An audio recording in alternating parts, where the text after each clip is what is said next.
Good evening and welcome to the Child Neurology Foundation's 2021 Patient Advocacy Summit. My name is Katie Henches and I'm the Director of Programs at the Child Neurology Foundation. This is our inaugural Transition of Care Patient Advocacy Summit, and we believe that the patient voice and experience is an integral part of a successful transition from pediatric to adult care.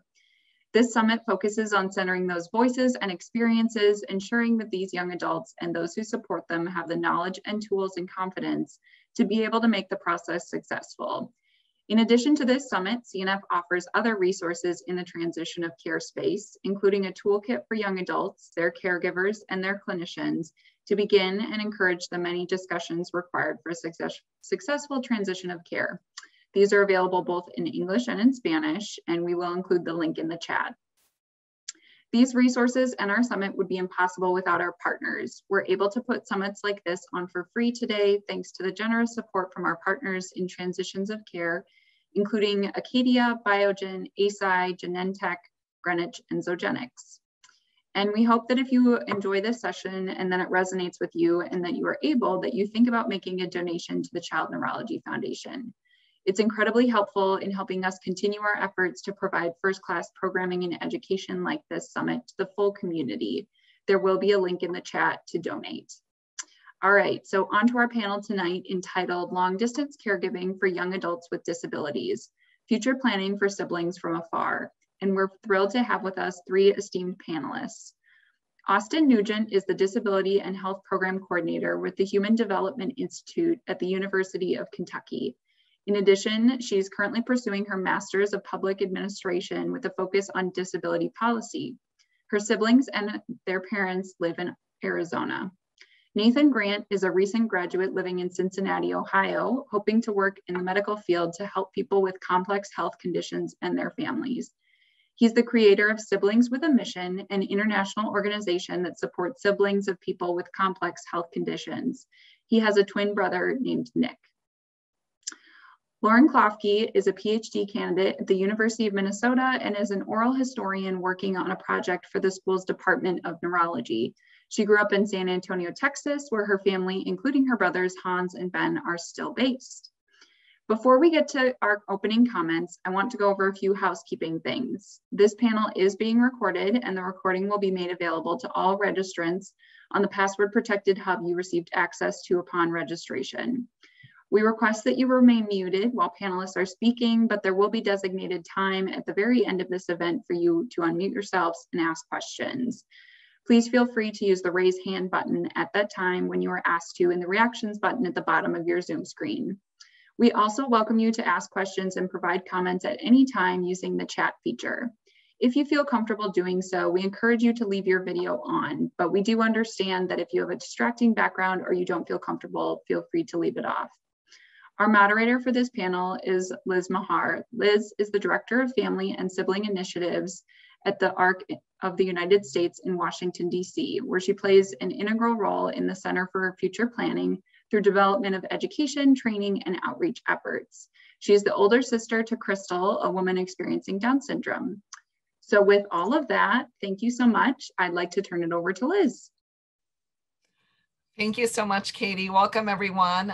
We're so excited to have you here today. And I'm really excited to be here today because I know I have worked with CNF for almost the past year through my role at the ARC. So thank you for having me here. And I'm really excited to get to know the siblings on our panel today. It's always great to get to know and talk to other siblings and share experiences. A little bit about me, as Katie mentioned, I'm the Director of Family and Sibling Initiatives at the ARC, and a core of my work at the ARC focuses on individual and family support, which includes sibling support. And what brought me to the ARC was my experience as a sibling. My sister Crystal, there we are on my wedding day. She is 36 now. She lives at home in California with my mom where we grew up. And I'm very excited because I'll be seeing my mom and Crystal in the next couple of weeks for the first time in a year and a half. So I'm really fortunate that Crystal, growing up, our family plan was Liz going to take care of Crystal. And when my father passed away many years ago, we realized there were not many details to that plan. And so I'm really passionate about this work because not only do we have a lot of great resources at the ARC to support caregivers and individuals with disabilities and professionals, but I know that through my own sibling experience that I can really relate to all of the fears and sort of unknowns and kind of trying to get information for your sibling and help navigate this world for them in the future.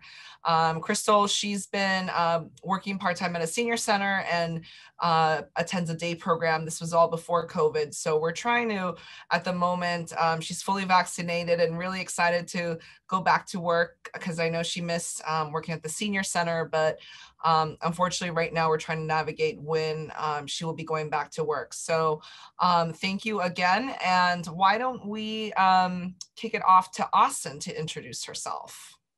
Oh, and fun fact about me and Austin, we found out earlier this week that we grew up about 10 miles from each other. So small world. Go ahead, Austin. Hi, everyone. I'm Austin. I am a female with long brown hair, and I'm wearing an emerald green shirt with some blue and yellow flowers on it. And I also have a pair of white earbuds in. And so Jessica is going to share some pictures of my family. So similar to Liz, I have a brother with Down syndrome. So I'm 28. When I was 16, my mom told me she was pregnant, and I was less than enthusiastic about having another sibling as a teenager, but turned out to be quite possibly the greatest thing that ever happened to my life. So Gavin and I are pictured back when I used to live in Arizona, where my family is currently located. And then in addition to having a brother with Down syndrome, or a biological brother, we have two adopted brothers that my parents adopted a few years ago. And so they are both 8. They are not biologically related. It just so happened that life happened the way it did. And we found ourselves with 2 additional brothers. And so they, due to their adverse childhood experiences, they have various support needs. And then, as you can see in the bottom right corner, we have quite a large family. There are 7 Nugent siblings in total. And then the 4 oldest of us bring in a significant other. Plus, my parents have 3 granddaughters. So it's quite a big family, but I would not imagine it any other way. And then I just wanted to also include an image on the bottom left that kind of shows how my family stays connected, because we are all located across the United States. And so, wanting to be an integral role of our brothers' lives as they are still so young, but also wanting to honor our own autonomy and, commit to the relationships that we're in. It's a very much a balancing act. And I look forward to talking more about it as we dive in. Great. Why don't we turn it over to Lauren? So my name is Lauren, and I am currently in Minneapolis, and my family is living in San Antonio, Texas. I had some pictures of my brother Hans that I wanted to share.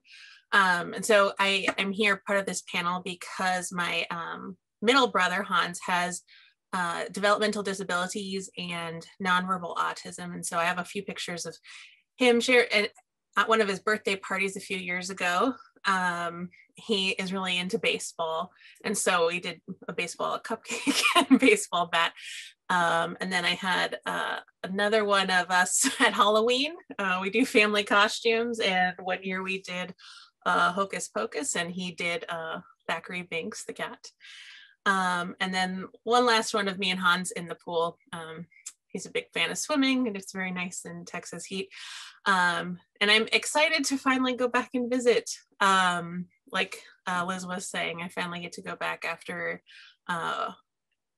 almost 2 years at this point in September. So I'm looking forward to that. I love that baseball cake. Awesome.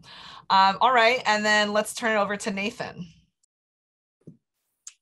Hi, everyone. My name is Nathan. I have a twin brother. His name is Nick, and he has a rare disease called mucopolysaccharidosis type 2, also known as Hunter syndrome.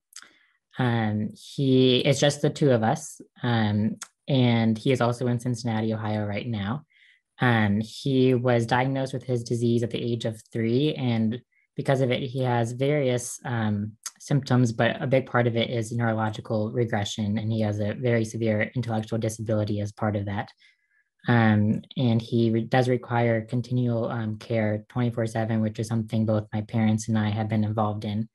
But I have just finished my bachelor's degree and my master's degree I just finished my master's degree last week, actually. So going away for school has been something that's been a new experience for me to navigate, both supporting my brother and caring for him, along with providing some support to my parents as well as they do the day-to-day caregiving.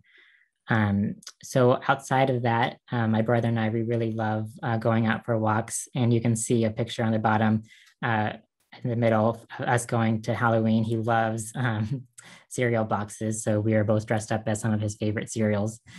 And I am also, outside of spending time with my brother, I'm very passionate about supporting other siblings of people with disabilities. I started a support group for siblings called Siblings with a Mission in 2015, and we provide support to anyone who has a brother or sister with any complex health condition through our website, as well as through an online event, which we host usually in the summer times. And then I'm also on the board of the Sibling Leadership Network, which is how I got connected to the Child Neurology Foundation. So I'm super excited to be here and talk to all of you about your sibling experiences as well.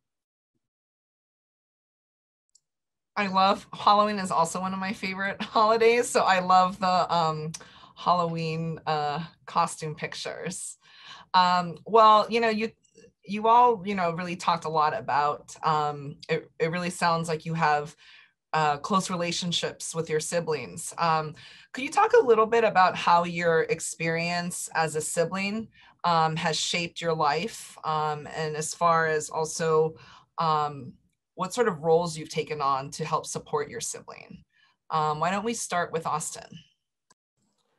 So I would start with maybe both, but I would argue probably my favorite role in my entire life is being Gavin's sister, as well as Brody and Dalton's. It just brings me so much joy for so many reasons and has really empowered me in my own journey. And so, a lot of times in the world of siblings or just family, we talk a lot about what the family does for the individual with a disability. And I don't feel like we do enough to talk about what it is the individual with the disability does for the family. And so over the years, I've had a lot of conversations with Gavin about the importance of him having disability pride and being, confident in who he is, regardless of what society says. Like, I want him to be, proud of who he is and love himself. And somewhere along the way, I started feeling like a sense of hypocrisy in what I was saying. And I realized I was ignoring all of the advice I was giving my brother, I was ignoring in my own life. And so through being the sibling of 3 brothers with various support needs, I learned to embrace and acknowledge my own support needs. And so in that journey, I have now come to terms with the fact that I have chronic migraines that are a very big part of my life. And I also have multiple mental health diagnoses that if it had not been for my brothers, I don't know if I would have ever came to such like an embracing positive, acceptance of who I am. And, we're all interdependent. As far as some of the roles I've taken on for my siblings, my mom often jokes that I'm her pro bono advocate because I work in the world of disability. And so I have a lot of knowledge on the systems and the policies and best practices. So I, call into IEP meetings or fly home for IEP meetings, which are school meetings, or, my mom consults me on everything before making like major life decisions for Gavin and my brothers, because she wants to make sure, she's doing the right thing. Which, she's a mom, I try, she knows best. But yeah, and I think another thing is just as far as how my having a sibling with a disability has impacted my life is I often say that I am very fortunate to have found my life purpose when I was only 16 years old, because I see a lot of my friends and my peers who in their early 20s, mid 20s, were still trying to figure out what it is that, you know, motivated them and their passion was. And since Gavin was born, like the day he was born, I remember I was in the hospital room and my mom and dad found out, and I just looked at them and I was like, I'm going to do everything I can to make sure Gavin can run for president of the United States one day if he wants. And in that journey of finding information, that mission and view has expanded to be like, I just want to help and support everybody, you know, to reach their own goals and dreams, whatever they may be, disability or not disability, whatever. So I think that's just like a little ramble of some stuff. If Lauren, you want to answer next. It's not a ramble. I love what you said about what Gavin, you know, what the individual does, what the individual with the disability does for the family, because we're always, I think society is always so focused on caregiver support to the individual with disability, when in reality, you know, the individual with disability does a lot for us, not just as siblings, but there's a lot that society can learn from. Lauren, can you share a little bit about your sibling experience? Sure. It's interesting reflecting on this question, because it's hard to say in some ways how it's affected my life, because it's the only life I've known. I'm just under 2 years older than my brother. And so we've always kind of been together, and that his development and his growth have always been part of my life. I think in the way that a typical younger sibling comes in and kind of takes over early on, I think that would be part of it. But I think like later in my adult life, it's influenced me to become, I think, somewhat like what Austin has said, more interested in advocacy, more interested in healthcare as a human right at its most basic, and wanting to be more involved in his care and treatment.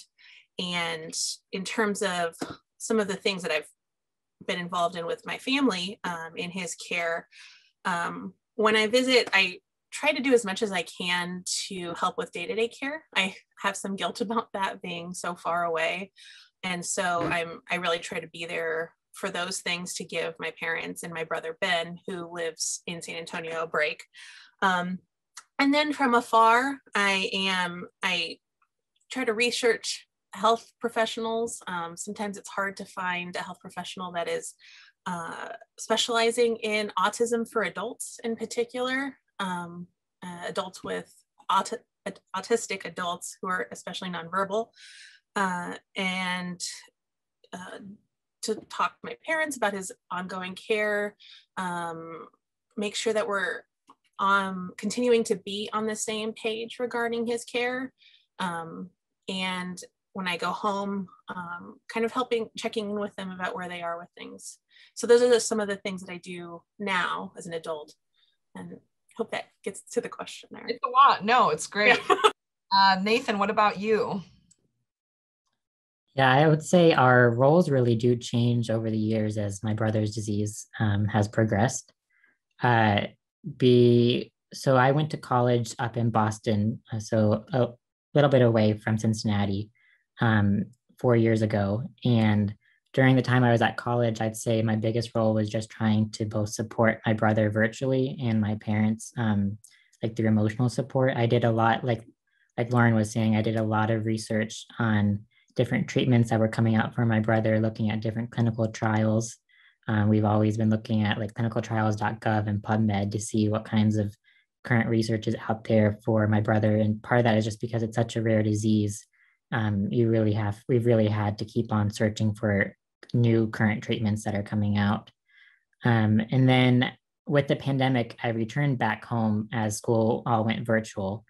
And so that's kind of changed our roles as well. And I do a lot more caregiving in person, which has been quite an adjustment from being distanced to being in person. It's a lot more frequent, but because my brother does need to have 2-on-1 or sometimes 3-on-1 care. So it's a lot of assisting with daily living activities.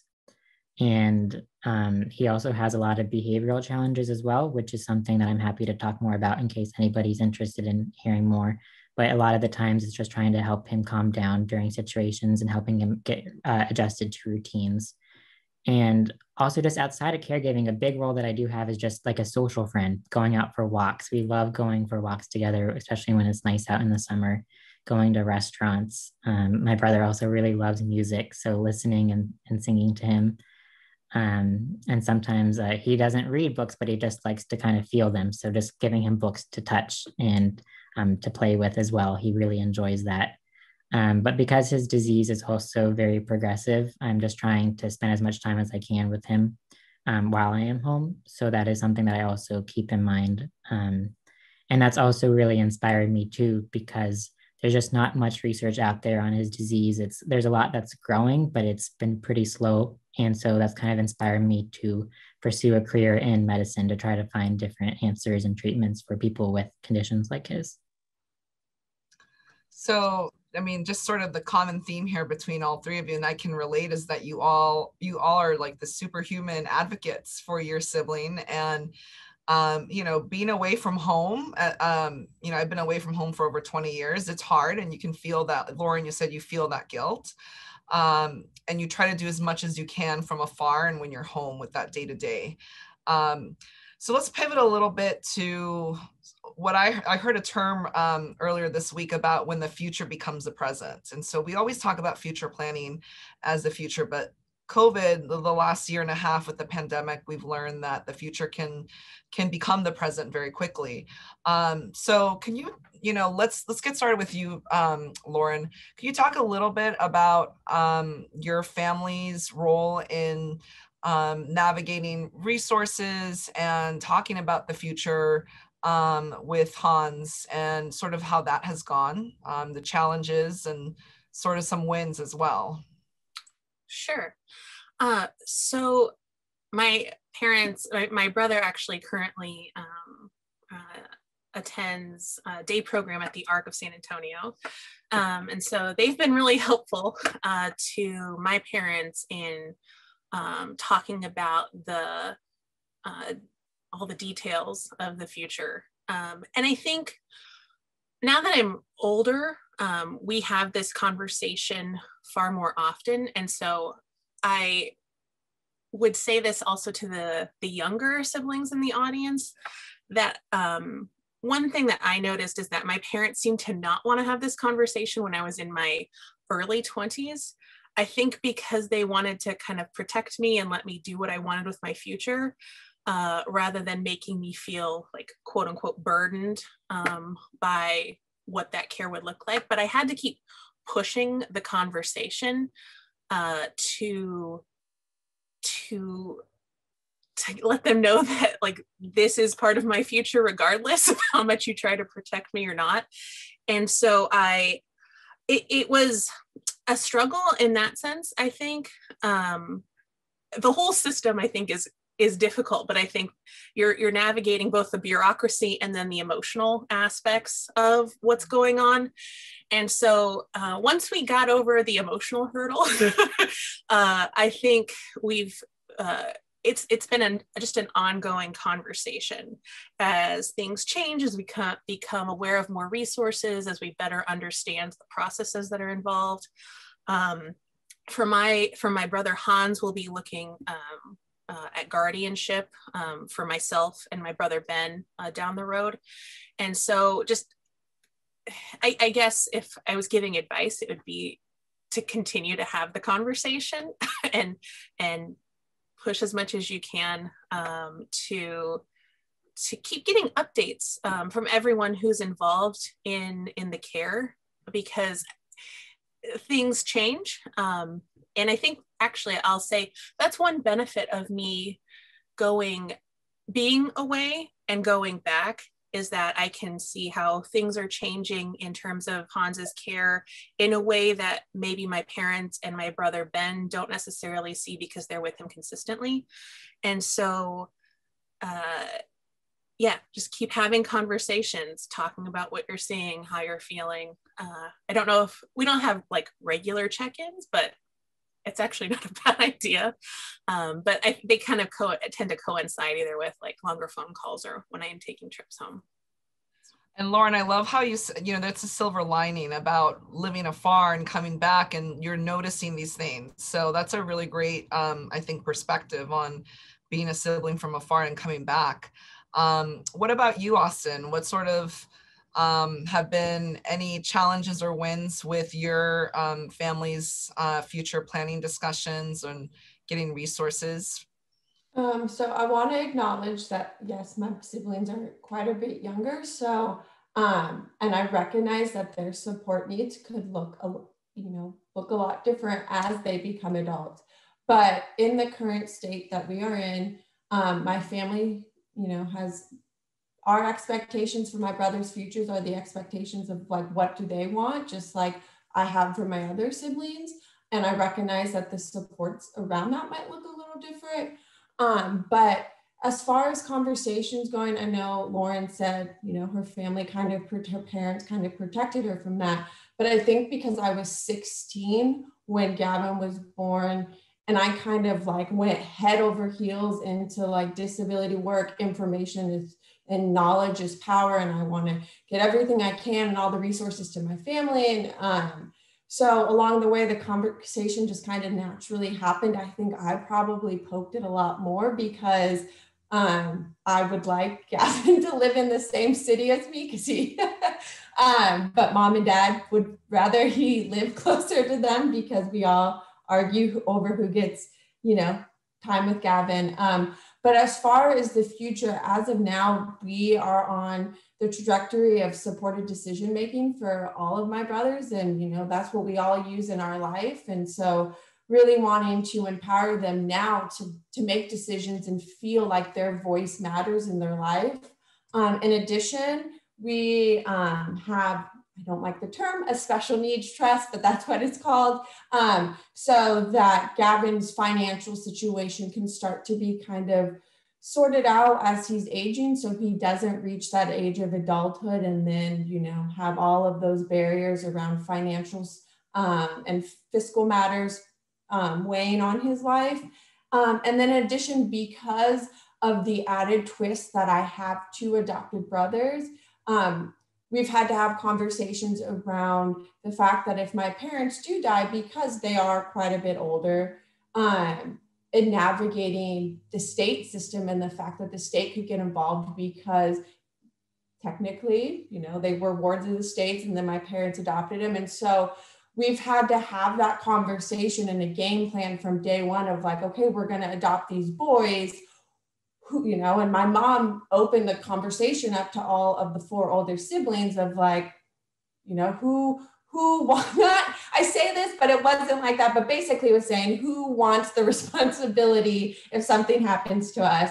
And of course, all the siblings, everyone looked at me because they knew that would be my role. And so we those conversations that just continue to happen and, navigating the will and trying to figure out all those pieces just so that there is a safety net, recognizing that my brothers are younger. And so if my parents do pass away before they're 18, we're already kind of have to have a game plan in place. And then, transitioning that on to adulthood, I think would be just kind of some of the conversations we've been having. And we know will continue to evolve as time goes on.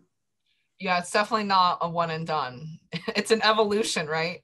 Ongoing process. Nathan, what about you? Can you share a little bit more? Yeah, so planning for the future has definitely been complicated. And I'd say it goes off in two different directions. One is medical.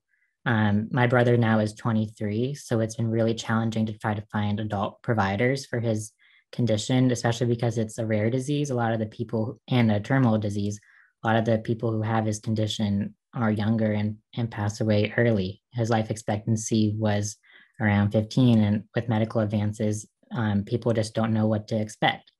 And the challenge then has been he gets his primary care at Cincinnati Children's Hospital, but at 23, he's aging out of all the specialists who are there who are so knowledgeable about his rare disease. So it has been really challenging and worrying about how we're going to find different providers. And I'm just really grateful that at some hospitals, they allow, like there's MPS centers at like different hospitals around the country. So they see people regardless of the age. So one thing that would just be helpful is trying to like really encourage providers to help families find other providers in the adults world who are working on these diseases. But honestly, I think it's just really continual conversations with healthcare providers to try to find that bridge to adult care. And I did see that Jessica posted a link in the chat, which that can be really helpful to help families navigate that. And then just really briefly, the other challenge has been my brother's residential care. Because he has behavioral challenges on top of medical challenges, it's really difficult to try to find something in the community that can meet both of those needs. And this past year, he had a lot of different behavioral problems that we just couldn't manage with his current medications, as well as with among family members at home. So we had to look into an out-of-home placement to try to support him, which he currently is living half of the week right now here in Ohio. So half the week he is there at that facility, and then the other half of the week he is here at home with us. And it's been really phenomenal because they have both doctors there as well as behavioral technicians who are helping with some of his behavioral management, but it's just a short-term place and it's not long-term. So my family is actively involved in talking to the state to try to find a long-term solution with all the supports, because right now the transition into the community, it's so scattered to try to find all these different providers. So there's definitely a lot of phone calls with state people. So that you brought up a good point, which I wanted to pivot to this next part about future planning. It's the transition to care, transition to adulthood. And Nathan, you already talked a little bit about this, but if you could maybe expand more about that transition from pediatric to adulthood, and what advice would you give to caregivers who are struggling? And more importantly, I know sometimes, a lot of times, going into a doctor's office, healthcare providers, it's very rare to engage with healthcare providers that know how to communicate with individuals with disabilities. So maybe talk a little bit about your experience of how you've been able to maybe better support your brother in those settings. Yes. So I would probably just start by saying that I think it might vary by state, by city, as well as by the condition the person has. Because my brother's disease is so rare, Cincinnati Children's genetics has said that they would follow him forever. But all the other different specialists have different age outs, like cutoffs for how long they can see my brother. So we've had to transition each specialist one by one. Right now, we've only made the transition for psychiatry, and in the process of transitioning neurology. And I wish there was a better system. I don't know if that's just how it is here in Cincinnati, but the thing that's been most helpful is just really, some providers just take the time to ask us how we're doing and what we need to help us try to find an adult provider. If they don't ask us, just really being upfront and saying, hey, we don't know who we're going to go to for adult care. And just trying to see if they have any kinds of support. At Cincinnati Children's, there's a complex care division, which is actually, they work a lot with special needs. So they've helped us try to bridge that gap. But I think the biggest thing is just really being upfront with what kinds of needs you have with transitioning, and just to asking for help is the biggest thing. And then the other thing that is also really frustrating is like, a lot of times providers don't always know that siblings are involved in care, which is why I'm so grateful that the Child Neurology Foundation is having this talk about sibling caregiving. Because honestly, I sometimes say that a lot of hospitals promote family-centered care, but family-centered care really does sometimes feel like parent-centered care, and doesn't involve the other family members who are also having supportive roles. So what I've done is I've tried to attend all the medical appointments that I can when I'm home, or if now with COVID, it's great because a lot of them are virtual. But as parents, if you're here on the attending, or if they're siblings, just try to attend some of those medical appointments so that you can understand your brother or sister's care and be involved in those care plans is really helpful. No, that's great. And I can relate to that too. I know I have a lot of follow-up phone calls with doctors' offices because my mom, English is not her first language. So there's a lot of, well, you know, she told me this, my sister told me this, could you kind of fill in the blanks? So that's a really important point that you make. Lauren, what about you? What has your experience been, and what would be some of your advice on how to support your sibling in that like transition to care from pediatric to adulthood?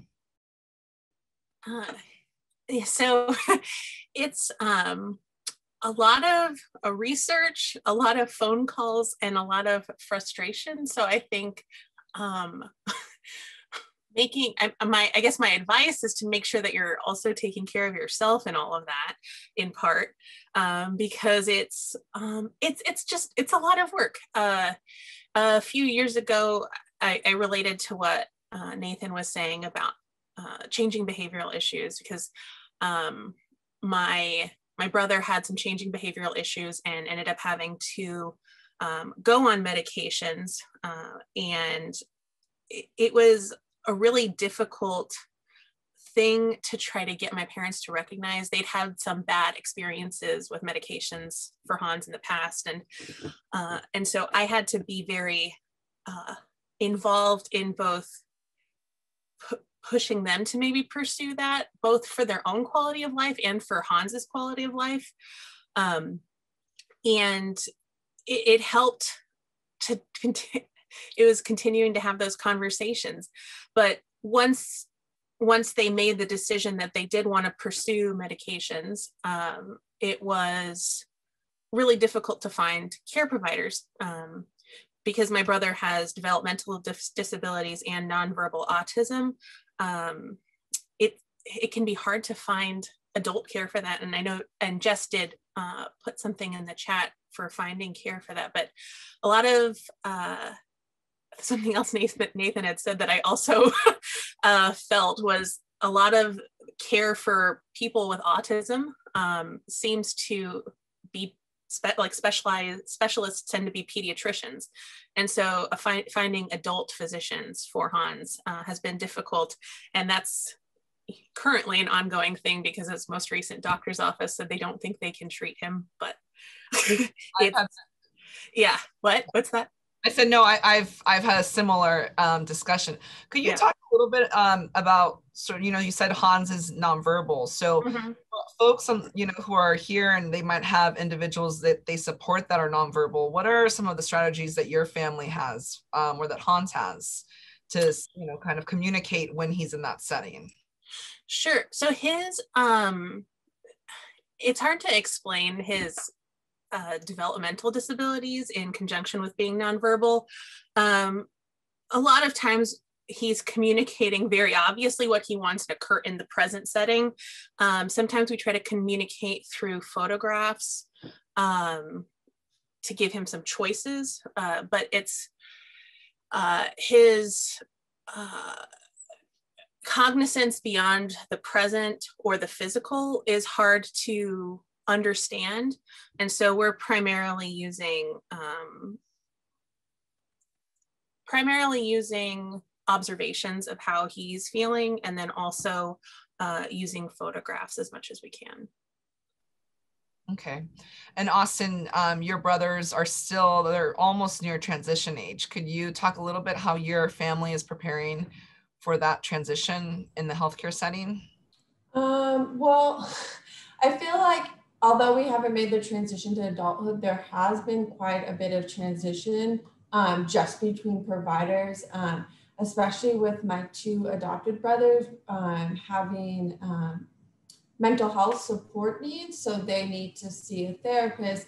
And the way that the insurance is set up with them being adopted is there's just so much turnover in this particular office. And so it gets really frustrating, especially given the trauma that they endured so early on, is like that constant change in people that are supposed to be, you know, trusting in and feel comfortable to be vulnerable with, to constantly have that changing is really difficult for them. And it's also, I've noticed it's almost more difficult for my parents, especially my mom, because when they don't have the proper healthcare supports in place, the behaviors pick up, or they start to have, just the support needs at home shift quite a bit.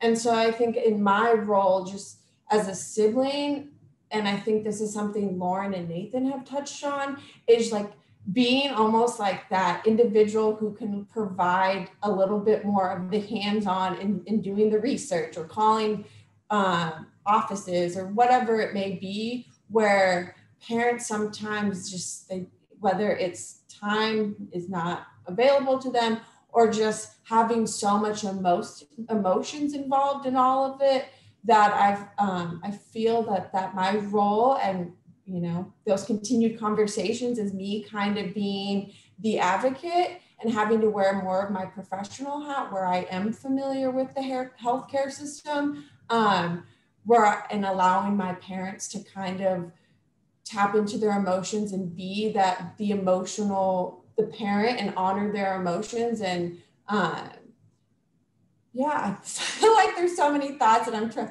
but I did want to touch on one thing that I have discovered in my professional role around transition to care, is having, I know it requires time and things change and you've got to keep it updated, but having that almost like a portfolio, or just like at least even just a one pager of the individual, can sometimes be helpful with kind of easing that transition. And then what Nathan talked about, being available to be a part of meetings, I have learned, at least with my brother's therapist, is my mom will just email or call them and be like, I would like you to meet my daughter. And then kind of developing that rapport with them. And then and so they don't feel so awkward of like, I'm talking to the sibling, like, and not the parent. I feel like I should be talking to the parent. So that's just some thoughts I had. And then I know, as far as just that pediatrics, like pediatricians tend to be like who tend to do the best with children or adults with disabilities. And what I've learned from pediatricians is because they've learned and focused so much on human development, so that they are a lot more familiar with the developmental disabilities, because they're so familiar with the developmental phases of being human. And so when you get into more of that adult specialized practices in healthcare, they don't always have the knowledge at the forefront of their everyday work life around developmental. And so that makes it, creates a barrier for when you have a family member with a disability. Yeah. And no, these are all great points. And I want to pivot to, as we're sort of kind of nearing, we have like 16 minutes left. I want to talk a little bit about support for yourselves. We were talking about, there's a lot of emotions. There's a lot of we kept talking about emotions, and there's a lot of work that we as siblings, I think on this panel, have done and continue to do for our sibs and for our families. So what do you do to find support, and whether it be other friends with siblings, or what are some resources that you have, or just ways that you kind of check out and create boundaries? So Lauren, why don't you talk a little bit about that first? Yeah,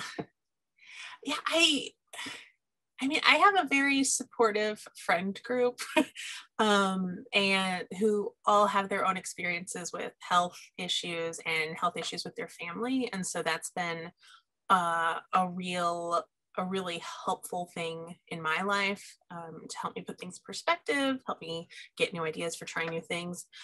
And also, I have a really supportive long-term partner. And so also talking about these things with them, and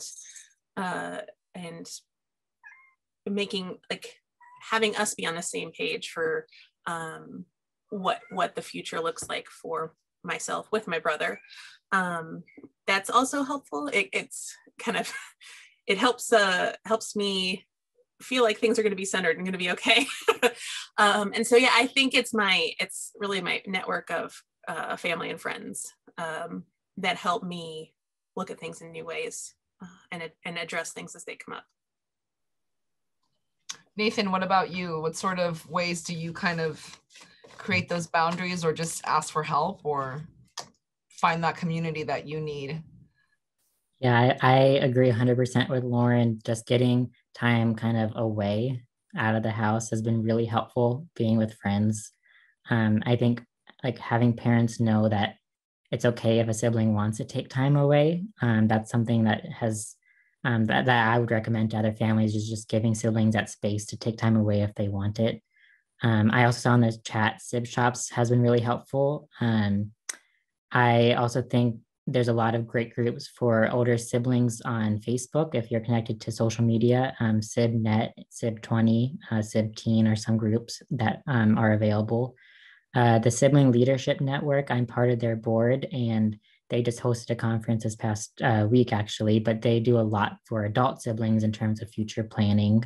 They have a website that might be helpful, and my group, Siblings with a Mission, that's been a really great way to connect with other siblings, both online. A lot of siblings, it's kind of like a blog. A lot of siblings write stories and share advice through that.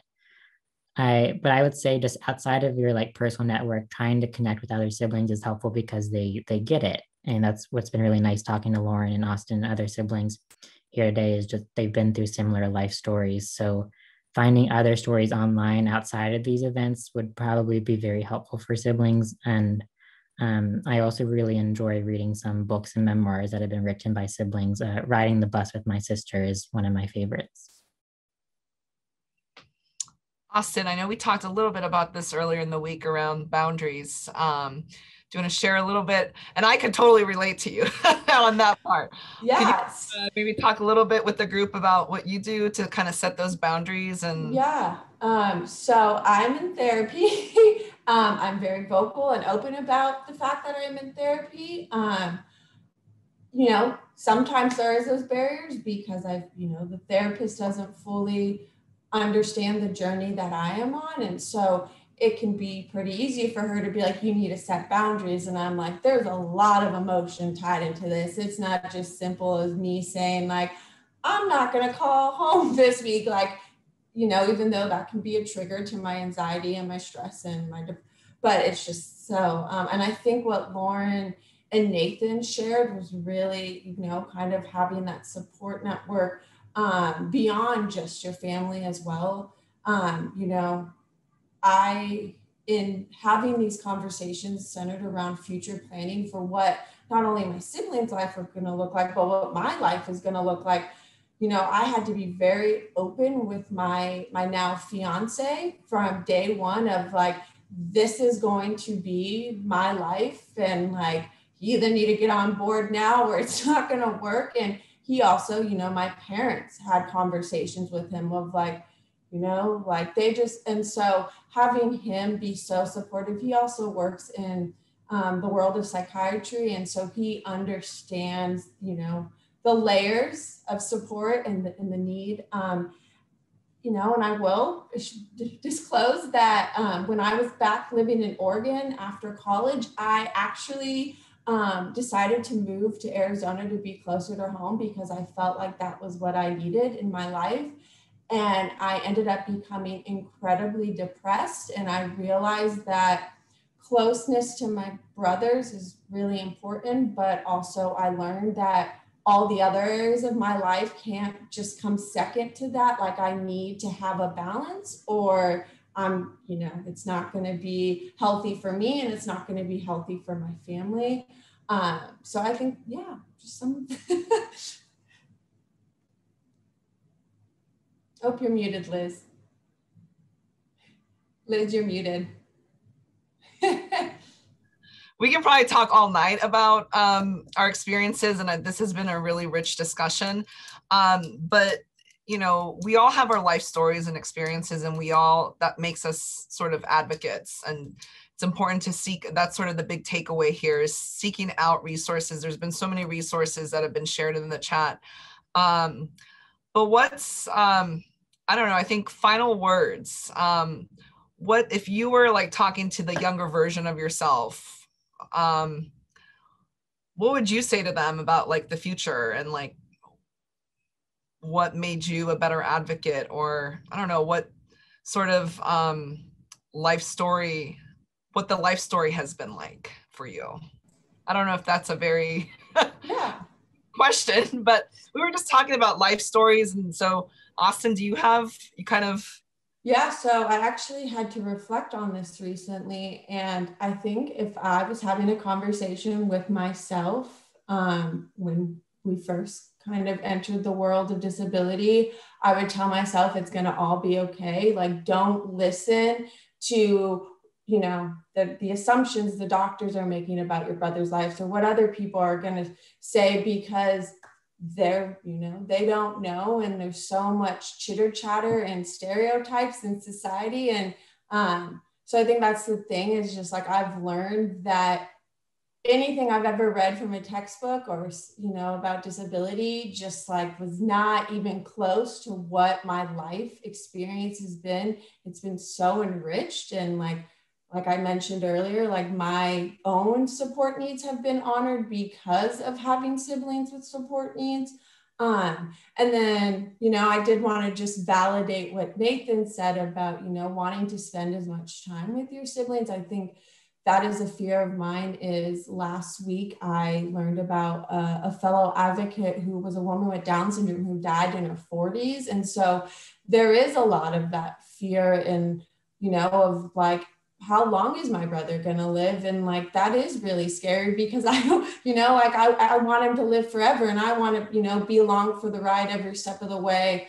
So yeah, I think it's just a lot of just, you know, recognizing that life is so often different than what you might read or think it's going to be. And so just kind of, you know, not trying to get so hung up in the moments that are really frustrating, because there are a lot of moments that are really wonderful, and like, I wouldn't trade those moments for the world, even if I'm frustrated in a moment with this teacher or a doctor or a therapist.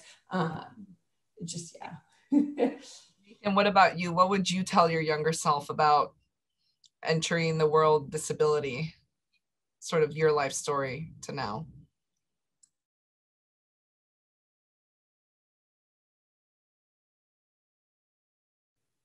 Was that to Nathan or me? That was to Nathan. Okay. But Lauren, oh, okay, go ahead, Nathan. And Lauren, you can follow, you can close us out. It's really complicated, but I would just say, I guess, to my younger self, that it's okay to take time away from disability. I think I really got immersed both in classes surrounding disability, my career. I'm still super passionate about medicine, but you know, some days can feel like all we do is talk about disability, both professionally as well as with caregiving and making plans for my brother's future care.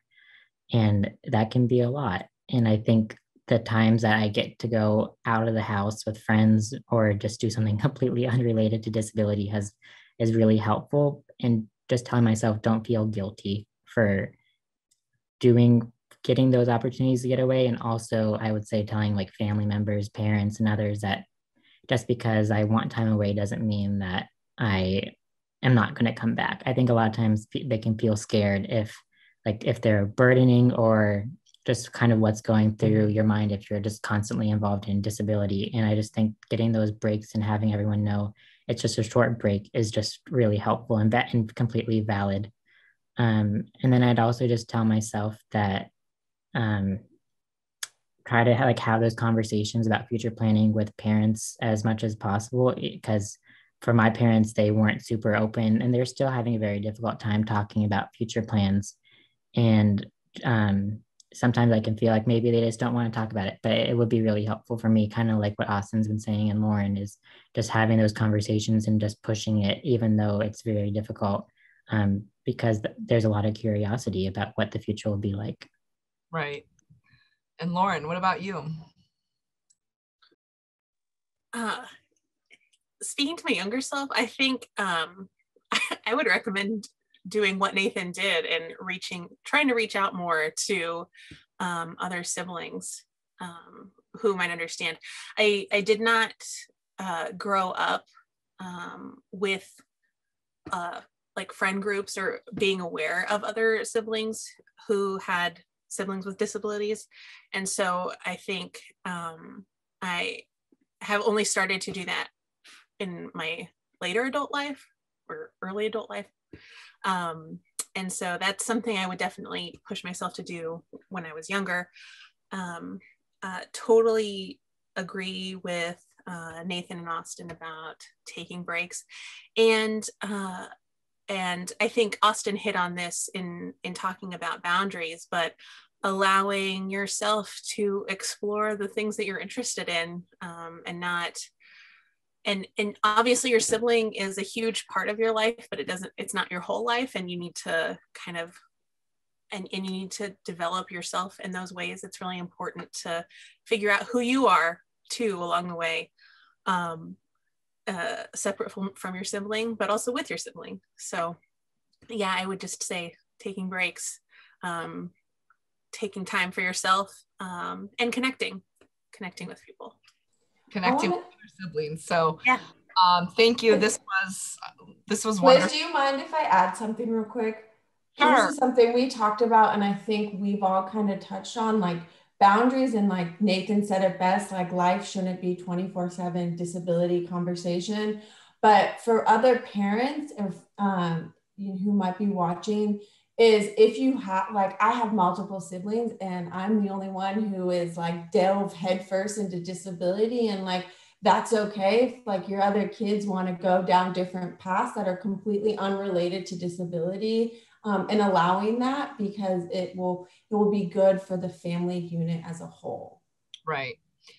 No, that's a great point. Well, I will turn it over to Katie now. This was a wonderful discussion. I feel like we have known each other forever now after just 1 hour, but that's the beauty of meeting other siblings. It's like we all get it, and it's always great to connect. So thank you for sharing your story and your experiences.